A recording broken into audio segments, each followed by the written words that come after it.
Well, it's a great pleasure to welcome Oracle back to What's Next, and a great pleasure to have Aarti Mohan, who's the MEA ERPM strategy leader at Oracle, joining us. Ronnie Toerien is the HCM sales dev and strategy leader for Africa at Oracle. Great pleasure to have you both with us today. Thank you for joining us. Let me start with you, Aarti. I mean, interesting times that we're living in, but businesses are moving to connected planning. What is connected planning? What are the benefits that this actually provides? Sure. Thank you, first of all, for having us. And I love your enthusiasm. Let's talk about a topic called connected planning. So we believe that, the future of business has arrived sooner than expected. New challenges and altering business priorities have become the new norm, right? Disruption has become a constant, and plans that are made now are made to be changed, refined, and adjusted continuously. It's less about creating the perfect plan, but it's more about refining and reforecasting and making sure that your financial plans are connected with the line of business or operational plans. Just so that you're able to move ahead of the curve, right? So organizations are constantly running multiple scenarios. They are constantly rethinking strategies. They're relying more and more on input from operations and lines of businesses to guide through the uncertainty. And in the new world, connected enterprise planning is not just a practice, but it will be a necessity, right? So the biggest benefit is you don't want to go through that siloed approach. You want one part of the organization to be totally connected with another part, so that if you have the agility to change the plan, it takes into effect immediately. If we just think about it from an organizational perspective, fundamentally, something like 60 to 70% of your operational costs are around your people, around your workforce. So if you're looking at your financial side exclusively and not taking into account the people aspect of it, then you're missing a trick somewhere along the line. So you've got to look at these things in a connected way, as Aarti pointed out. Okay, so then how does Oracle Cloud Enterprise Performance Management, EPM, improve planning accuracy while making your company more agile, Aarti? Yeah, so very good question. So I would say there are 5 key processes that you should consider in a connected enterprise planning process. And that's what gives us the ability to be better than our competitors as Oracle as well. Let me take you through the 5 processes. The first one is to be able to do scenario modeling. That means in a continually changing environment, you're able to model scenarios, not in silos, but also connected to the entire organization. The second is your sales and marketing plan. I think with consumer expectations and spending behavior changing radically from one spectrum to another, it's important that you have a very agile sales and marketing plan that is connected to the overall plan. The third, I think Ronnie mentioned, and I will let him come back to this, is workforce planning. The fourth process that's very important is project planning. This is important specifically if you're doing large capital projects or large projects that need execution and help decision makers to make the right decision, monitoring the actual versus forecast. And last but not the least is integrated business planning and execution. This is primarily for organizations that have a heavy supply chain dependency. With disruptions to supply chains accelerating, companies are looking for ways to minimize the impact of costs and service, and an integrated business plan is something key to achieve that process seamlessly. Now, in terms of why is Oracle Enterprise Performance Management, more efficient or more accurate, is because it gives you these capabilities in one platform that makes your reforecasting connected, that makes your scenario modeling connected, and gives you closer accuracy to the reality that's happening on the ground. Okay, interesting. I mean, we were just discussing earlier before we started the recording how this pandemic has changed everything. I mean, Ronnie, when you look at the organizational changes that have happened as a result of the pandemic and how that's impacted planning, that must be quite fascinating to look at from the outside. Absolutely. So, one of the things that I do quite often is I do, predictions of what we're going to be seeing in the next 5 years or the next 10 years going forward from an HR perspective.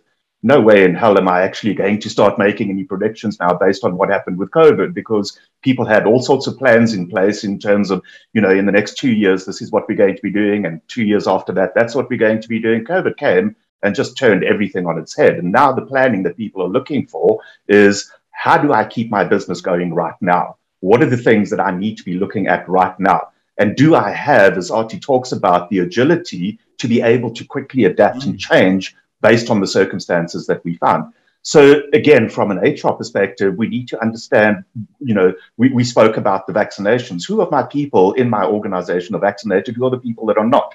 What is the risk of those people, both vaccinated and unvaccinated, of transmitting the disease? What are the things that I need to put in place when people are coming back to the office? So all of these things, we need to start planning and understanding what the impact is going to be on our business before we even start looking at, how do we expand and how do we move forward, having the right skills in place, how do we deal with mergers and acquisitions and things like that. All of those things are almost taking a backseat to saying, how do we survive, or no longer just survive, but how do we start thriving as an organization? And we really need to take the people aspect into that. Gee, so much complexity that's happening in the background, and the need for being agile and have the right speed to adjust to the changes that are happening are really critical. Aarti, when you look at the best enterprise performance management tools, combine finance operations with HR, how does Oracle Cloud EPM achieve this? So, Oracle has had a long history in the enterprise performance management space. We've been there since the Hyperion times, which is almost 15 years ago, to now. And we've taken all that know-how into building our cloud product, right? So you can see that Enterprise Performance Management Cloud is one of the leading products in the market that allows you to do all of this connected planning and more. And it's been rated by analyst firms as well as a #1 leader to be able to help customers do enterprise performance management, planning processes, forecasting processes, reporting processes, management, statutory, and some other processes like profitability and statutory reporting. From an Oracle perspective, I think one of the things that really differentiates us in the marketplace is that you have effectively one unified experience. So, you've got the same interface that you have whether you're doing finance, whether you're doing supply chain, whether you're doing HR. So having that combined analytical capability, you have one reporting, one analytic solution. Effectively, with Oracle, you have one data model that you work with. So all of that really benefits the organization in that, it's one area that you work in, and it's the same, whether it's finance, HR, supply chain, et cetera, et cetera. And that really proves incredibly powerful as soon as you start looking at reporting. So, what is the impact of bringing out a new product going to be on the skills that we have? And I can start putting those things together. How much time am I spending on overtime, and what is the impact of that on my bottom line? So all of those things, if I'm looking at each of them in isolation, don't make a hell of a lot of sense. But as soon as I bring them together in one data model, it becomes very, very easy to work with. Okay, cool. I mean, Ronnie, that's quite an interesting benefit, as you put it there. But what are those key benefits? I'm sure there are others of a unified ERP and HR system, right? Absolutely. So, one of the first things that we spoke about is this consistent user experience. So you don't have to go on ongoing training to learn how to work the finance system, how to work the HR system, how to work the supply chain. It's consistent across the whole thing. Centralized business processing and people data is available in one central location. And that gives you improved visibility across your finance, your HR, your business operations. So, for example, there's a lot of talk now about the great resignation that everybody's talking about at the moment. Yes. What is the impact of that going to be on your organization? If your turnover starts climbing, how does it affect your operations? How does it affect you financially? So having that understanding and the ability to see all of that information in a unified way really helps you. And then, just from an IT perspective, if we start looking at having isolated, siloed systems for each of these different components, your cost of ownership increases because you're now going to make all of these bits and pieces talk to each other. From an Oracle perspective, everything is in one place. You don't have integration issues, which makes up somewhere in the region of 40% of IT costs, is getting all of these bits and pieces to talk together. So those are just some of the benefits that we have. And then from an Oracle perspective, we start looking at the AI, and I'm sure we'll talk a little bit more about what the benefits of that are going to be. Well, yeah, actually, I'm glad you raised AI, because I really wanted to ask you about that, because I mean, that's one of the emerging technologies that is creating all sorts of changes in the environment of the enterprise systems, right? And those emerging technologies, you hear about fintech, AI in finance, for example, and HR. How important are those emerging technologies? Okay, so organizations have realized that they need to move away from just entering numbers on their planning platform or on their ERP. It will not increase productivity or improve business outcomes, no matter what the platform they're using. What has happened is it's not just about entering numbers or adjusting the drivers or moving towards rolling forecasts. It's also about maturing towards using technology like AI towards a predictive algorithm and using machine learning to capture the insights from data, so that you seek the ability to move away from becoming just a data entry person to actually knowing where the business is going and how to drive the business. So I'll give you a few examples of how we use AI capability within the enterprise performance management platform. So the first one is touchless forecasting. Right? This is a practice that you should aim to have. When actual data from operational or from financial systems surfaces in your planning platform, you must be automatically presented with a most likely scenario that is driven by the AI algorithm. Now, what this helps us do is it removes any human bias and it adds accuracy to the forecast. You obviously have the ability to override whatever the system is spitting out as the forecast. You have the ability to change it, you have the ability to override it, but as a first cut, it gives you an unbiased view of the forecast, right? And AI will constantly monitor your plan. It will immediately notify you if there are any anomalies, if there are any issues, if there are any specific trends that you may have missed out while you're doing your planning or reporting. So it is able to be an assistant to you to make you more productive and drive the business towards, as Ronnie said, not just surviving, but thriving. Ronnie, so I mean, those emerging technologies are critical, right? Absolutely. And we're seeing more and more of this being taken up from an HR perspective as well. There are a lot of things that we looked at and said, well, how applicable is this in an HR world?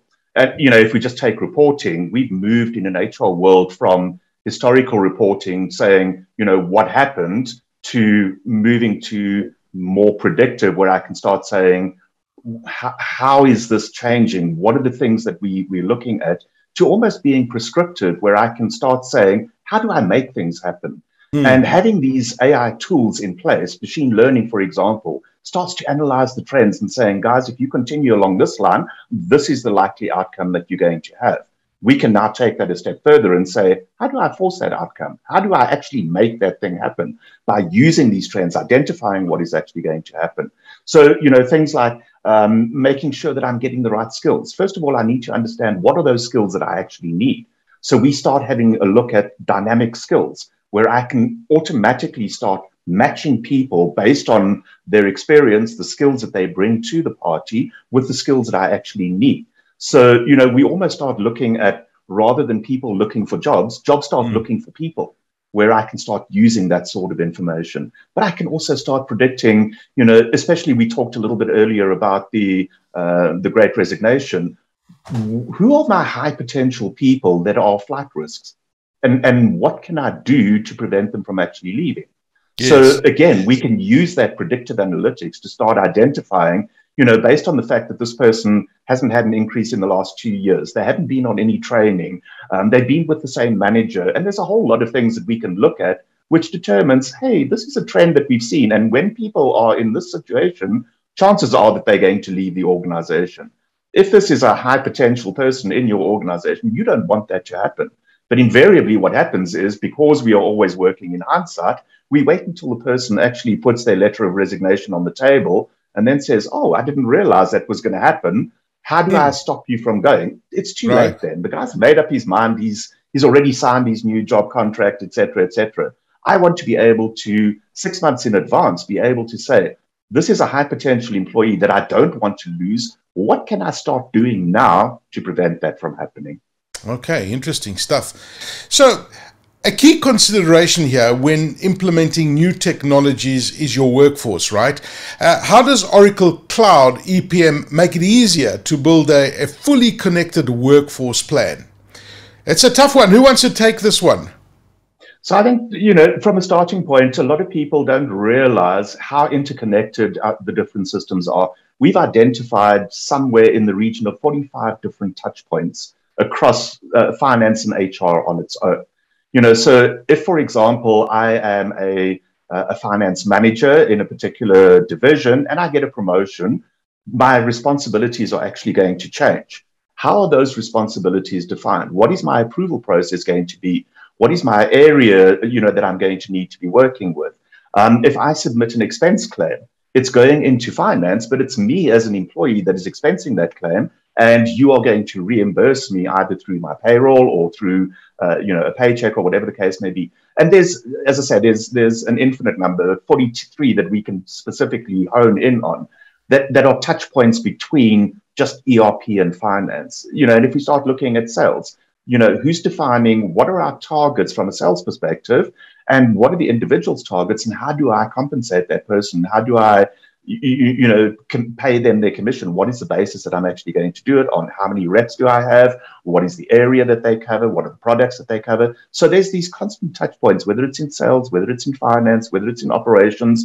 Do I have the right people on the shop floor to be able to, process this particular product that we're busy manufacturing? And if I don't, what is the impact of that going to be on the business? So there are these touch points the whole way through the organization. And if you're dealing with each of these things in isolation, it becomes an absolute nightmare for an organization.